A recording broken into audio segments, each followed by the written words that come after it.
একসময় দরজায় দরজায় ফেরি করে সাবানের গুঁড়ো বিক্রি করতেন যেই ব্যক্তি, সময়ের পরিক্রমায় তিনি এখন প্রায় ৩,০০০ কোটি টাকার মালিক। শুধু তাই নয়, ২০১০ সালে তাকে ভারত সরকার রাষ্ট্রীয় চতুর্থ সর্বোচ্চ বেসামরিক সম্মাননা পদ্মশ্রী সম্মানে ভূষিত করেন। ভারতের উত্তর গুজরাটের নিতান্ত গরিব এক কৃষক পরিবারে জন্ম তার। রসায়ন বিভাগ থেকে ২১ বছর বয়সে বিএসসি পাস করে একজন সাধারণ ল্যাব টেকনিশিয়ান হিসেবে কর্মজীবন শুরু করেন। তবে স্বল্প বেতনে সংসার চালাতে বেশ বেগ পেতে হয় তার। তাছাড়া বেতনের টাকা আসতে সময় লাগে ৩০ দিন, অথচ খরচ হতে সময় নেয় মাত্র ৩ থেকে ৪ দিন। তাই নতুন কিছু করার চিন্তা করেন তিনি। যেই ভাবা সেই কাজ শুরু করলেন নিজের বাড়ির পেছনে কাপড় ধোয়া ডিটারজেন্ট তৈরির কাজ। আর এই কাজ দেখে প্রতিবেশীরা শুরু করলো হাসাহাসি আর কটু কথা বলা। বাজারে তখন সার্ফের এক চেটিয়া দাপট, এ যেন কুমিরের সাথে শোল মাছের যুদ্ধ। মানুষ হাসবে না তো কি করবে? তবে মানুষের হাসি তামাশা বাড়ার সাথে সাথে তার উদ্দীপনাও তত বেশি দ্রুত গতিতে বাড়তে থাকে। অফিস থেকে বাসায় ফিরেই নেমে পড়তেন ডিটারজেন্ট বানানোর কাজে। মাঝে মধ্যে এমনও হয়েছে তাকে সারা রাত না ঘুমিয়ে কাজ করতে হয়েছে, পরদিন আবার সকালে অফিস করতে হয়েছে। একজন ব্যক্তি একাই মালিক, একাই শ্রমিক, একাই বিক্রেতা, বলতে গেলে ওয়ান ম্যান কোম্পানি। আর এই কঠোর পরিশ্রম এবং নিজের উদ্যমের দ্বারা নিজের ভাগ্য পরিবর্তনকারী মানুষটি হচ্ছেন ভারতের নির্মা কোম্পানির প্রতিষ্ঠাতা কারসান ভাই পাটেল। প্রথমের দিকে অফিসে যাওয়ার পথে সাইকেলে করে তার নিজের তৈরি করা ডিটারজেন্টের প্যাকেটগুলো খুবই সস্তা দামে ফেরি করে বিক্রি করার চেষ্টা করেন তিনি।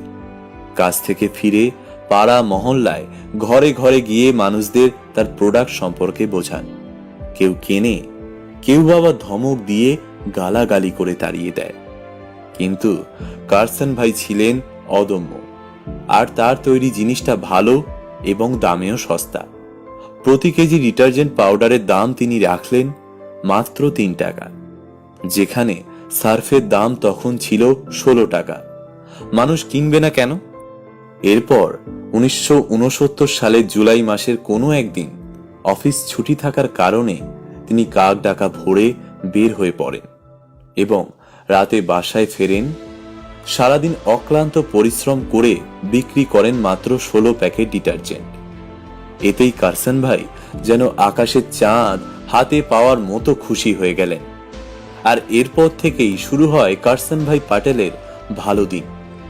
প্রতিদিন বাড়তে থাকে বিক্রি। সেদিনের সেই ১৬ প্যাকেটের বিক্রি আজ বেড়ে দাঁড়িয়েছে দিনে প্রায় লাখো প্যাকেটে।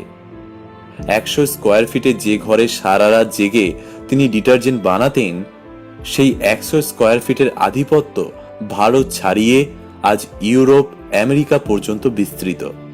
হে যেন পুরোই এক রূপকথার গল্প। তবে কারসান ভাই প্যাটেলের আনন্দের মধ্যে ভাঁটা পড়ে যখন একটি সড়ক দুর্ঘটনায় প্রাণ হারায় তার আদরের মেয়ে নির্মা। মেয়ের প্রতি ভালোবাসা আর মেয়েকে অমর করে রাখতে নিজের ব্র্যান্ডের নামও তাই নির্মার নামে নির্মা ডিটারজেন্ট পাউডার রেখে দেন কারসান ভাই। আর সেই ব্র্যান্ডটি আজ তার কাছে মেয়ের থেকে কোনো অংশে কম না। দরজায় দরজায় ফেরি করে বিক্রি করা সেই নির্মা ডিটারজেন্ট পাউডার আজ ডিটারজেন্টের বাজারে ৩৫% জায়গা দখল করে আছে। ১৯৬৯ সাল থেকে শুরু হয়েছে নির্মার যাত্রা। সেই সময়টায় দেশীয় ডিটারজেন্টের কোম্পানির সংখ্যা ছিল হাতে গোনা কয়েকটা। মাল্টি ন্যাশনাল কোম্পানিগুলোর সঙ্গে লড়াইয়ের প্রথম দিকে বেশ বেগ পেতে হয়েছিল কারসান ভাইকে। তবে বিজনেস স্ট্র্যাটেজিতে নতুন চিন্তাভাবনা প্রয়োগ করে সাফল্যের মুখ দেখেন তিনি। গরিব ও মধ্যবিত্ত পরিবারের বাজার ধরতে প্রথমে তিনি শুরু করলেন সস্তায় ডিটারজেন্ট বিক্রি। ৮০ দশকে বিজ্ঞাপনী প্রচারে আলোড়ন ফেলে দেন কারসান ভাই। মেয়ে নির্মার সাদা ফ্রক পরা একটি ছবিকে কেন্দ্র করে আনাচে কানাচে ছড়িয়ে পড়ে নির্মা জিঙ্গল, সবকি পছন্দ নির্মা। আর এই জিঙ্গালি বহুগুণ বিক্রি বাড়িয়ে দেয় নির্মার। একাই একটি ছোট্ট খুপড়ি ঘরে যে কাজ শুরু করেছিলেন, সেখানে এখন প্রতিদিন কাজ করে প্রায় 14,000 কর্মকর্তা কর্মচারী। 3 টাকায় শুরু করা ব্যবসা বেড়ে দাঁড়িয়েছে বর্তমানে $12.17 বিলিয়ন। আর সাইকেলে ক্রিং ক্রিং করে ডোর টু ডোর ডিটারজেন্ট বিক্রি করা সেই কারসন ভাই আজ প্রায় 2,800 কোটি টাকার মালিক।